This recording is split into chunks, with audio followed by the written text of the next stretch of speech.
So for those who are not aware, Antony Blinken currently is in Jordan. Of course, this is in reference to they're discussing geopolitics and relations with the United States, but also I think more urgently on the list is Israel's assault in Gaza. Obviously, they wouldn't frame it that way. They will call it a war, but I'm calling it Israel's assault on Gaza because that's exactly how I see it. That is what is happening. I want to start with this clip here from the conference in Jordan. This is actually from Antony Blinken's own Twitter account. The stories of suffering I've heard directly from Palestinians and Israelis alike motivate me to do everything possible to bring this conflict to an end. So he is, oh my God. My comment there, I said, this man is lying his ass off. Let's get into what he said during this clip here, because it's obvious that if you really want to end this conflict, you would do everything that you can to not supply more weapons to Israel. He doesn't really want to end the conflict, though. But this is the speech, I think, that was heard around the world, and a lot of people are mocking him for this. Listen to this. When I was in Jordan, I believe it was on my last trip to the region. It may have been the one before that. I met with a remarkable group of women who had managed to leave Gaza to get out, are now in Jordan, but have left family members behind, have lost family members, and I heard directly from them everything that they'd experienced and everything that their family members who remain in Gaza continue to experience. So pause. So he is speaking to family members that are in Jordan, the ones that got out and made it there. But no, I think that Antony Blinken needs to go to Gaza and he needs to talk to people in Gaza. He needs to be on the ground in Gaza, not in Israel, so that he can see the destruction that has happened to Gaza face to face. Everybody is going to Israel and Jordan and Egypt and the UAE. They are going to all of these other, countries, and they are avoiding Gaza like the plague because they don't want to come face to face with the destruction that is in Gaza. This is just a reality, folks. I don't care that you spoke to family members that made it to Jordan. I think that you should be in Gaza speaking to the people who are starving, speaking to the people who are injured, speaking to the doctors that are in Gaza. There are American doctors in Gaza that said they have never seen anything like this before. That is where you should be, not in Jordan where it is safe. In the United States, I've met with Palestinian Americans who have family in Gaza, including family members who've been killed or terribly injured over the course of these 8 months. I carry with me a little pamphlet that one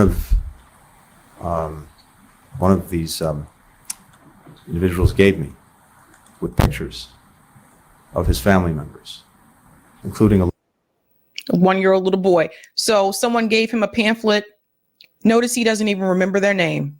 Little 1-year-old boy who was killed in Gaza. And I have to tell you that their stories, their suffering, that motivates me, just as the suffering of the hostages and the suffering of those who were slaughtered on October 7th motivates me to do everything possible to bring this conflict to an end and to put us on a path to durable peace and security. Because at the end of the day, this is exactly about what you suggested. It's about the men, the women, the children, whether they're in Gaza, whether they're in Israel, and we have to be looking out for them. So let me tell you about the game that they're playing here and why this is BS, right? So what you're seeing here with Antony Blinken is they are saying what they're told to say. So Antony Blinken has already been prepped before he went to Jordan. He was already told what to say in response to Gaza, particularly if he's questioning about the civilians, right? But you have to look at their actions. The US government is still sending weapons to Israel. You know, if you want this slaughter to end, why would you continue to send them weapons? Because they don't want it to end. This is just to make Joe Biden look better. Remember, Blinken is a part of the Biden administration. So this is to make Joe Biden look better so that Joe Biden could possibly win re-election. You have to at least perform. And that's what Blinken is doing. He is performing. You cannot fall for this. This is acting. He is there trying to convince voters that they're actually trying to do something and that they actually care about the Palestinian people. But in reality, they don't. It's acting. And I've said this before, but I'll say it again. The biggest poison in our common well that we all have to drink from is dehumanization, the inability to see the humanity in someone else. And when that happens, when hearts get hardened, it's very hard to do anything. It's very easy to justify anything. So we have to push beyond that. And the most important way to do that is to always have in mind what little girls, little boys, women, men are going through as we speak. So let's call out the BS here because he wants to talk about humanity. The reality is in the dehumanization. Who is dehumanizing who? Israel is dehumanizing the Palestinian people. Who are you talking to, Antony Blinken? You were standing there in Jordan. Jordan isn't bombing people in Gaza. Notice he does not call out Israel by name. You have to call them out by name. Again, this is all on purpose so that he can continue to have a positive relationship with the state of Israel. That is why he's not willing to really call them out. And there's another one here that I want to show you from that same conference where Antony Blinken is questioned if Israel should be pressured to accept the Hamas ceasefire deal. So let's go ahead and bring in this clip here. I thought this was a really good question. Thank you. Thank you both. Secretary Blinken, for you, despite your intense efforts to pressure Hamas, they obviously don't seem to be accepting the deal as President Biden laid out, and the Israelis are characterizing this as a flat-out rejection. Does Hamas's response count as a rejection of the deal in your view? Do you think the deal is essentially dead? And if not, what exactly is the U.S. diplomatic strategy now to try and keep these talks alive and bring the parties closer together? And secondly, the U.S. has put all the emphasis on pressuring Hamas, at least publicly. But do you think it might be time for the U.S. to put more pressure on Israel to move them closer towards accepting the permanent ceasefire that Hamas has asked for, even if that allows the group to survive in some form? And Prime Minister, even with the elaborate three-phase deal that's being created to try and bridge the divide between Israel and Hamas, we still seem to be stuck on the fundamental question of a temporary versus a permanent truce, which is effectively, will Israel allow Hamas to survive this? Do you think these negotiations can really be salvaged, and what is the risk to the region if these talks continue to fail? Thanks. Thanks, Ian. Look, as I said, based on what we saw last night, the response from Hamas, numerous changes proposed to the deal that was on the table and that the entire world has gotten behind, but some of those are workable changes. Some, as I said, are not. I don't want to characterize it further, but, you know, at some point in a negotiation, and this has gone back and forth for a long time, you get to a point where if one side continues to change its demands, including making demands and insisting on changes for things that it already accepted, you have to question whether they're proceeding in good faith or not. But so you see what he's doing here? This is Antony Blinken saying that apparently if one side continues to change the demands of what they want, are they acting in good faith? Israel is the one, Netanyahu is the one who refuses to accept the ceasefire deal. Netanyahu is the one that says, no, we will continue the assault on Rafah until we get all the hostages out. He's the one, he's quoted saying this multiple times. But if you notice, Antony Blinken, Joe Biden, and other members of the Biden administration, when they are questioned about this particular situation, they continue to repeat that rhetoric that it is Hamas who are the ones that are not willing to accept a ceasefire negotiation. Even in times when Hamas has been the first one to say that they accept the deal, they're not repeating the rhetoric of what Netanyahu was saying. Joe Biden came out publicly and he told you this is Israel's proposal. That was not Israel's proposal. It came directly from the Biden administration. But there are just lies, just back and forth and back and forth and back and forth. So here is Antony Blinken running cover for Israel once again, because if he was not trying to run cover for Israel, he would tell you the truth. He would tell you that Netanyahu said, regardless of the ceasefire deal, they are going to continue to go into Rafah. They are going to continue to fight to get all the hostages out. They are not willing to accept a ceasefire deal. Based on what we've seen and what I've discussed with the Prime Minister and what we discussed with our Egyptian colleagues, we're determined to try to bridge the gaps. And I believe those gaps are bridgeable. Doesn't mean they will be bridged, because, again, it ultimately depends on people saying yes. But here's the thing, and we both said it. The longer this goes on, and remember, Hamas had this for 12 days, and it's not as if the world stood still in those 12 days. People were suffering throughout those 12 days. The longer this goes on, the more people will suffer. And it's time for the haggling to stop and a ceasefire to start. It's as simple as that. So again, this is the conference in Jordan with Antony Blinken. And so he's saying that the ceasefire needs to start. So again, we're going to see what Hamas actually has to say about this, because I do want to show people this as well. Check this out.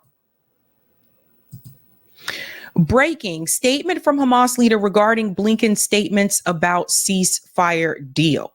So we'll get into the video where they actually discuss this as well. But I wanted to show you this statement here. Benjamin Netanyahu says no permanent ceasefire until Hamas is destroyed. So he is on record saying this over and over again. Different outlets have reported this. And yet the Biden administration refuses to acknowledge that Netanyahu's cabinet does not want the ceasefire to happen. They will continue to do what they want to do. So this is why you're starting to see there's even disagreements in Netanyahu's war cabinet. This is why some of the members of his war cabinet are resigning. This is why they're walking away. This is a complete mess, a complete disaster. And I honestly don't think that Israel will ever regain the reputation that it once had. Now, some of us were, we had our opinions about Israel in the past before anyway, but a lot of people who thought very positively about Israel have changed their tune. It's very disgusting, very gross, the things that we're seeing that's coming out of Israel. And then it goes on to show you, this is also in Jordan, Secretary Blinken at the call for action, urgent humanitarian response for Gaza. So I want you to hear what is said here about the humanitarian crisis in Gaza. Let's go ahead and bring in this clip here. Secretary General Guterres, for convening this conference, for their tireless efforts to help end this conflict, and to help the many children, women, and men who are so desperately in need. And as we all know, and as we've all been discussing throughout the day, the crisis in Gaza is immense. More than 1 million people have been displaced from Rafah alone in the last month alone, many of whom had already been uprooted multiple times. 95% of people there cannot access clean drinking water. Hunger is everywhere. Virtually everyone in Gaza depends on aid to survive. Most of Gaza's sanitation system has been destroyed. Fewer than a dozen of Gaza's 40 hospitals are open. And as we know and have heard, more than 270 humanitarian workers have been killed. One of those humanitarians was Jamal Abu Kawak, a longtime UNRWA staffer in Gaza who for years was the United States' main local contact, and for many, a friend. He was killed last month after evacuating Rafah. He was looking for shelter for his family. He's survived by his wife and his 4 children. The single most effective step we can take to address the urgent humanitarian challenges in Gaza is to reach an immediate and ultimately enduring ceasefire. 11 days ago, President Biden set out a comprehensive proposal to do precisely that. In its first 6 weeks, the proposal would provide for a full ceasefire, the pullback of Israeli forces from all the populated areas of Gaza, the release of a number of hostages, including women, the elderly, and wounded, a dramatic surge in aid deliveries, the return of civilians to their homes or neighborhoods in all parts of Gaza, and it would also initiate negotiations toward a permanent ceasefire. Now, I want to pause here for a second and talk about the return of civilians to their homes and neighborhood. What homes? What neighborhood? Who is going to rebuild Gaza? Most of these people have no home to return to. And we all know they can't return to the West Bank. We all know they can't return to Jerusalem. They don't have the right to return. Where are they supposed to go and what are they supposed to do? Israel has already created a plan for what they want to happen to Gaza, a whole community plan of how they're going to rebuild Gaza for them, not for the Palestinian people, and take over that land and take over the resources. And I bet you then they will make sure that they won't have dirty drinking water. So what homes are they supposed to return to? Where are they supposed to go? The second phase would see the release of all remaining living hostages, the withdrawal of all Israeli forces from Gaza, the implementation of a permanent cessation of hostilities, and the final phase would launch a massive reconstruction effort in Gaza. When I met Prime Minister Netanyahu yesterday in Israel, he reaffirmed his support and his commitment to bringing this proposal across the finish line. The same day, yesterday, the United Nations Security Council adopted a resolution sponsored by the United States in support of the proposal. 14 members voted for it. Not one country opposed it. It's just the latest vote of support the proposal's received from around the world, from virtually everyone around this table, the Arab League, countries throughout the region. Today, as we gather, one and only one thing stands in the way of this deal happening, and that's Hamas. So, my primary and first message today to every government, to every multilateral institution, to every humanitarian organization that wants to relieve the massive suffering in Gaza, get Hamas to take the deal. So do you guys see what's happening here? The people who have been occupied, the people who have been oppressed, they are now blaming it on them for the reason why the ceasefire deal is not going through. Well, you actually get to hear from one of them. CNN actually interviewed one of the Hamas officials. I was surprised this happened, to be honest with you. I was really surprised that this happened. And he's not going to look the way that you would expect him to look. He's not in uniform. He's not in combat gear. None of those things. Dude is just chilling right here. Just chilling right here. Let's hear from them. Let's hear what they think about the ceasefire deal. Listen to this. And one of the few privy to details of the ceasefire negotiations. But not privy, he claims, to the condition of the 120 hostages still in Gaza. How many of those 120 are still alive? I don't have any idea about that. No one has any idea about this. The Wall Street Journal recently reported that messages from Gaza Hamas leader Yahya Sinwar to mediators and other Hamas officials included one in which he allegedly said the deaths of civilians in Gaza is a necessary sacrifice. Hamdan insists the messages were fake. After 8 months of this war, more than 37,000 Palestinians have been killed, probably more than 80,000 injured. Was it a necessary sacrifice for the people of Gaza? you seem that you can't start from the beginning. Let's start from page number 1. Why to talk about the page of the 7th of October? What about the Israeli I'm occupation for the talking about what Palestinians? came So he's talking about what about the occupation? They don't have captions, sorry guys. But one of the things he's saying, he said that that is a lie. He said that's not true. They haven't said that civilians are a necessary sacrifice. So it's always important to hear the other side. And most of mainstream media has been basically covering Israel's perspective or supporting Israel's perspective or their narrative. And they're not giving people the opportunity to hear the other side. For all the people that say they're curious about what's going on, if you notice, most of them that travel to the Middle East, they're going to visit Israel.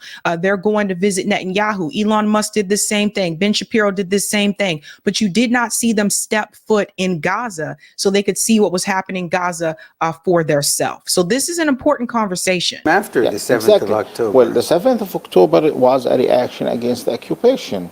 What comes after that? It shows the real face of Israel. It shows how Israel is occupying the Palestinian lands, demolishing the situation of the Palestinians, killing the civilians. It's not the first time they are killing the civilians. But, I mean, So pay attention to that.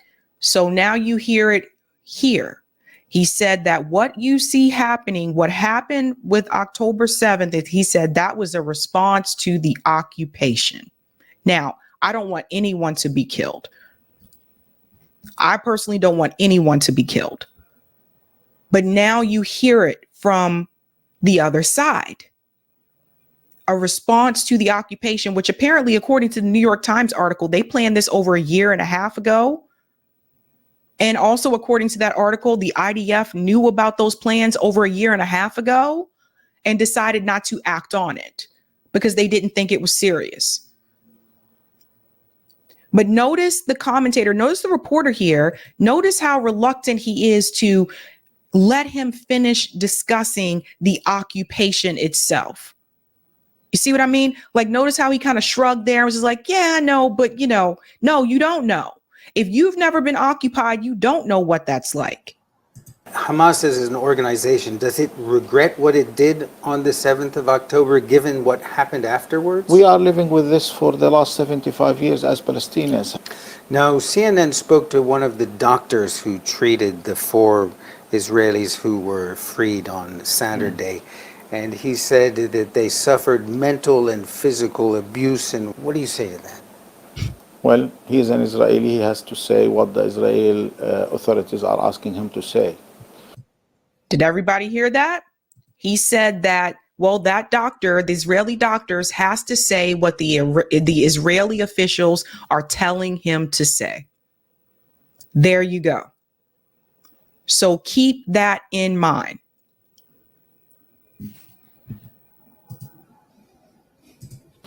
If you compare the images of both before and after releasing, you will find that they were better than before. I believe if they have mental problem, this is because of what Israel have done in Gaza. But in addition to what has been said about the 4 recent hostages freed, there have been also claims about the dire conditions others faced while in captivity. Okay, and then we're going to jump to another part of the interview here. I just want to make sure I have this in the right. Nope. Oh, yeah, the Blinken part, because Anthony Blinken is also included in this segment here. Again, this is him blaming Hamas for not accepting the ceasefire. The response we got was unfortunately not the yes that we were looking for, a yes that virtually the entire world has given. Okay, Mr. Hamdan, simple question. Why hasn't Hamas yet agreed officially to the U.S.-backed proposal for a ceasefire? We said it's a positive step, but we need to see the facts on the ground. We need to know what exactly the president means by saying a ceasefire, a withdrawal. Well, what is left? What do you need? We need an Israeli, a clear position from Israel to accept the ceasefire, a complete withdrawal from Gaza, and let the Palestinians to determine their future by themselves. Okay, so for everybody wondering what are the demands, he just told you what the demands are: a complete withdrawal from Gaza, a permanent ceasefire, and to allow the Palestinian people to determine their own future. Those don't sound like unrealistic demands to me. Do they sound unrealistic to you? I mean, I would demand more. If it were me, I would demand a lot more. But that they're asking for three things. Are you optimistic at this point in time that you will reach some sort of agreement? Well, I think if the United States administration acted in the positive way, seeing the situation not only in the eyes of Israel, we can reach soon an agreement. So you heard what he said there. He said we can soon reach an agreement. So I don't see anything that is ridiculous about those demands, but that is not what Israel wants. Israel does not want to have a permanent ceasefire. That is why this is not going through. So this is crazy. It's unrealistic. Eric, we can go to the second part of Type VNC, please. This is crazy. It is unrealistic. And the reality is, the longer this war continues to go on, the longer people continue to fight, the more Palestinian people are going to die. Like, but that's what Israel wants. That is what Israel wants. They want them gone. It's sad, it's disgusting, and it's pathetic. But what's even more pathetic is for Antony Blinken to sit there and repeatedly lie, not just to the American people, but also to people in Jordan, for him to sit at that conference and lie to people in Jordan when you are giving Israel the tools that they need to continue the destruction.